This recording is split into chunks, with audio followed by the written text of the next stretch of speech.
Hello, everyone, and welcome to Inside the Newsroom. I'm Maddie Paul. Inside the Newsroom, we bring you the trending stories of the Kelloland area right here to the digital desk as we bring in our newsroom staff members to talk about the stories that they've created for the day or even the week and how you can get exclusive behind-the-scenes look at how they put their stories together and how you see it on our newscasts or online at kelloland.com. We're going to get started with one trending story that I happened to help with yesterday. It was a big collaboration project in the newsroom, and this had come after South Dakota Attorney General Marty Jackley announced that 26 different people were being charged for crimes committed within the state prison. So let's go ahead and break down some of these charges. Our first charges to start with are 2 people are charged in prison overdose deaths. Now, one of the suspects is accused of sneaking drugs into the prison, and the other suspect, who you see here, is an inmate already serving time for another crime. In that case, it involved K2, and the other one with the sneaking drugs into the prison involved meth and cocaine, and that was according to Jackley. Now, on top of these 2 charges, there's 24 different inmates who have been charged with a range of crimes resulting in simple assault to aggravated assault and even rioting. And this came in the wake of violence that happened on the afternoon of May 27th at the Jameson Annex.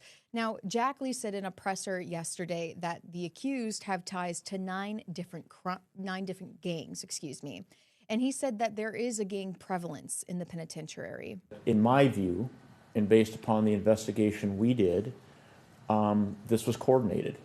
That this didn't just happenstance occur the way it did. So to the extent you glean from that, it's somewhat targeted. I think that's probably a fair interpretation of it. Now, Jackley said there are still 2 other inmate deaths to investigate, but he is not ready to give any charges out at this time as he's still waiting for that investigation to be completed with testings and all of those completed results. Again, this was a group collaboration project in the newsroom between our producers, our managers, our reporter Dan Santella, myself included. So if you'd like to see all the multiple angles of those stories, you can always go to kelloland.com and look up those multiple stories about what charges are being out right now in connection to those crimes. And still to come on Inside the Newsroom, we are still going to be talking about the state prison for South Dakota and also Nebraska. Figure out why when we come back on Inside the Newsroom.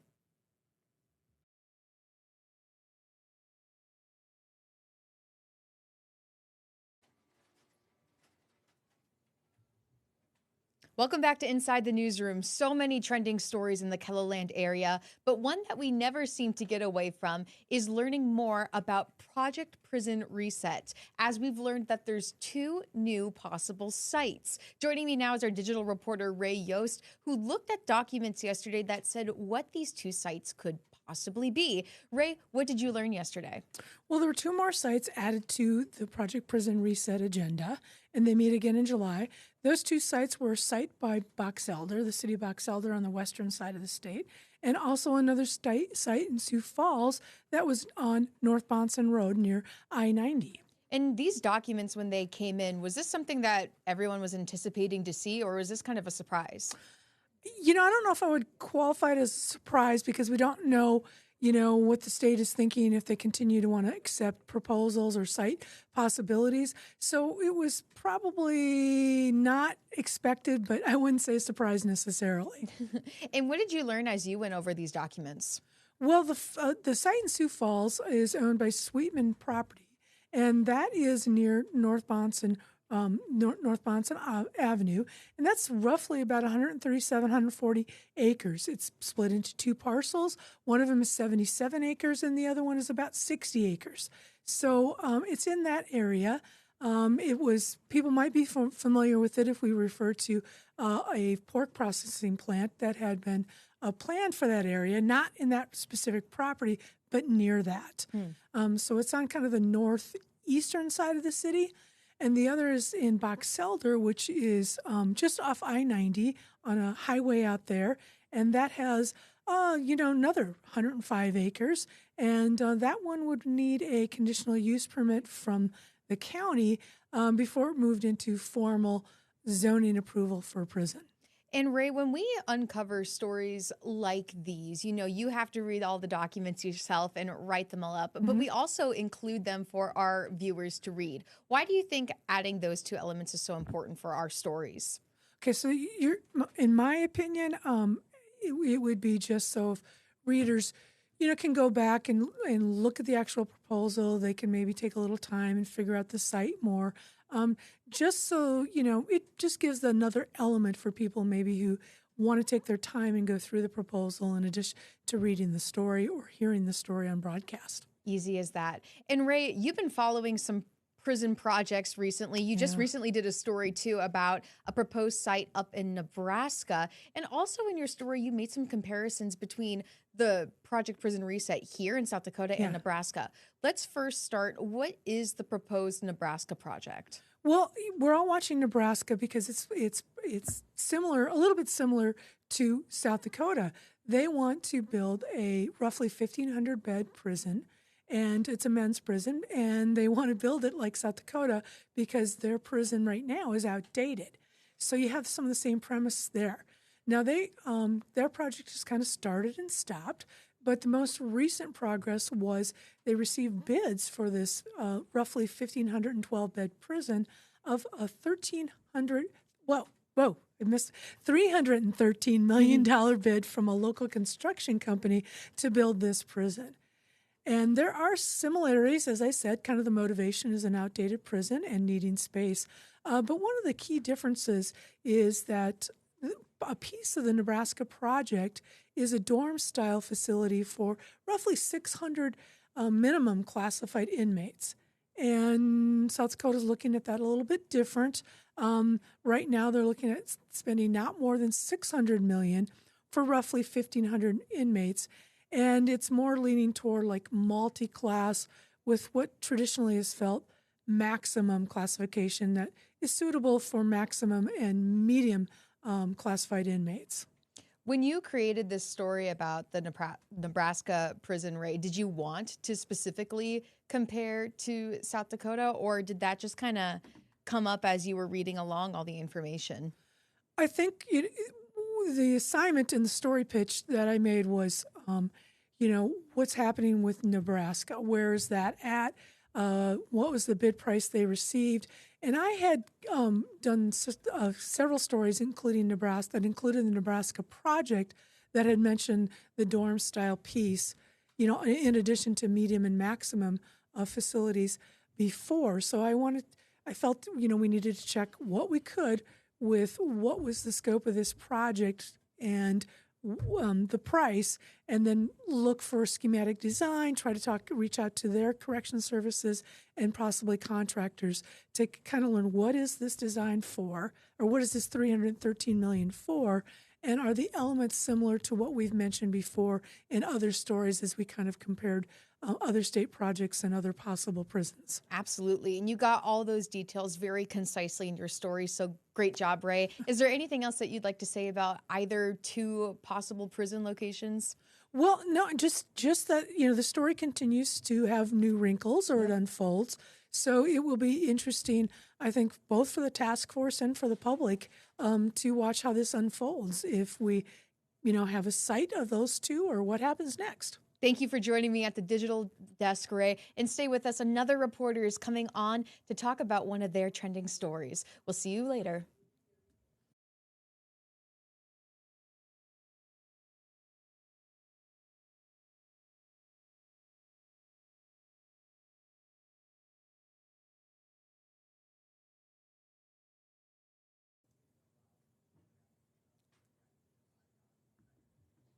Welcome back to Inside the Newsroom. Our next trending story. On July 1st, a new law will go into effect. And this is House Bill 1259, which prohibits access to certain multi-occupancy rooms in public bathrooms and even state-owned buildings. Now, this change has one South Dakota family business selling that business and also leaving the state. Vermilion was the only community in South Dakota that had a transgender affirming bathroom policy. And for all that our local legislatures talk about local control, as soon as that got passed, state government said, no, local control doesn't apply to this. We don't want trans people to be able to use the bathroom in Vermilion. Our reporter and intern Nathan joining us now to talk about this story that he uncovered. Because, Nathan, these owners are interpreting this new law coming in as an anti-transgender law. Can you explain a little bit about their beliefs and why they believe now is the time to stop their business? Yeah, so the owners, they have a transgender daughter, and, they've been trying to fight. They've both spoken in, legislative about, the problems that this bill would face for them and many families in the state. But, they finally, kind of realized for the safety of their family, it would be best for them to, shut down, or not shut down the business. They're hoping to sell it, but if that doesn't end up happening, they're just going to have to close it down because they want to start the next school year wherever it's best for them. So what is their future plans? And you said that they're hoping to sell the business and they're going to be leaving the state then? Yes, when I asked them, they do not know for sure, but they were saying probably the East or the West Coast. And when this involves, hearing about them having a transgender daughter and how personal this side comes into the story, how do you make sure that that impact is really released in your own story? It's really difficult, but, with a topic like this, there's just a lot of emotions, from the family because, they're having to kind of pick up their life and, move across the country. So it's, and it's also like, we get a lot of comments on our social media posts about stuff like this. So it was really hard to kind of not put words in their mouth, but also tell their story, but also trying to remain unbiased still and say the news as it is. That's a great point. You're an intern here at KELOLAND News. Oh my gosh, you're almost reaching your 10 weeks, aren't you? I know. That's so weird to think about. But as you're uncovering stories like these that may have very strong political sides and you're finding that center when you meet and you can be unbiased, very objective in your own storytelling, how do you feel that you've developed that skill since being here at Kelo? I think just learning how other reporters here do it. I don't really know much about politics at all. I barely knew anything about, the prisons or all of the politicians, but, just learning and observing how they tackle a story, I think has just tremendously helped how I write mine. And what was your goal for writing the story? What did you want viewers to really grasp onto?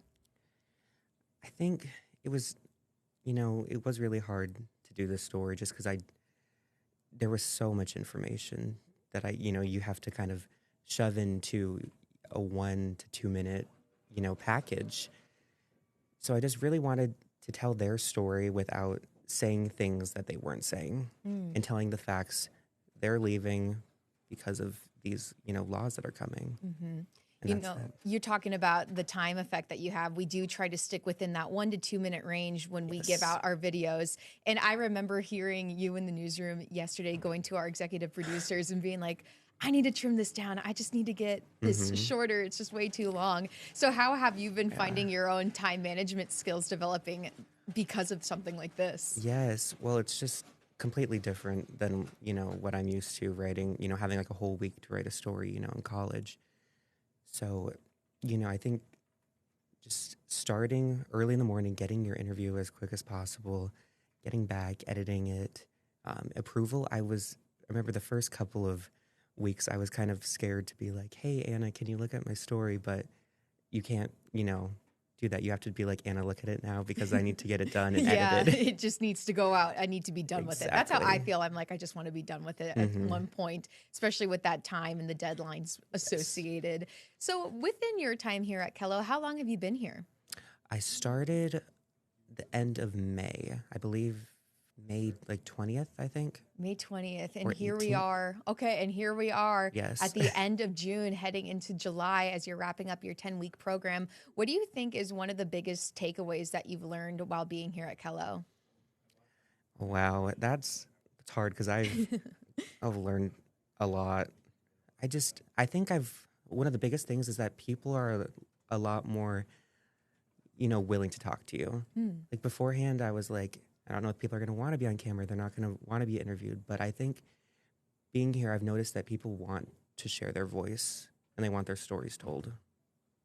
And look at you. You're the voice that's being able to tell it with all your passions, your experiences that you're putting in. Is there anything that you'd like to say about your story that you did yesterday or about working at Kello? I mean, just that it's been a great experience. You know, I mean, I like to complain a lot just because that's who I am as a person. But at the end of the day, I'm so appreciative to be here, and I've learned an incredible amount. Nathan, and you've really grown here too. So thank you for joining me at the digital desk to talk about your story. And everyone watching, stay with us because we're talking about a flooding anniversary that happened yesterday that devastated a town. Stay with us. We'll have a reporter in to talk about their story when we come back.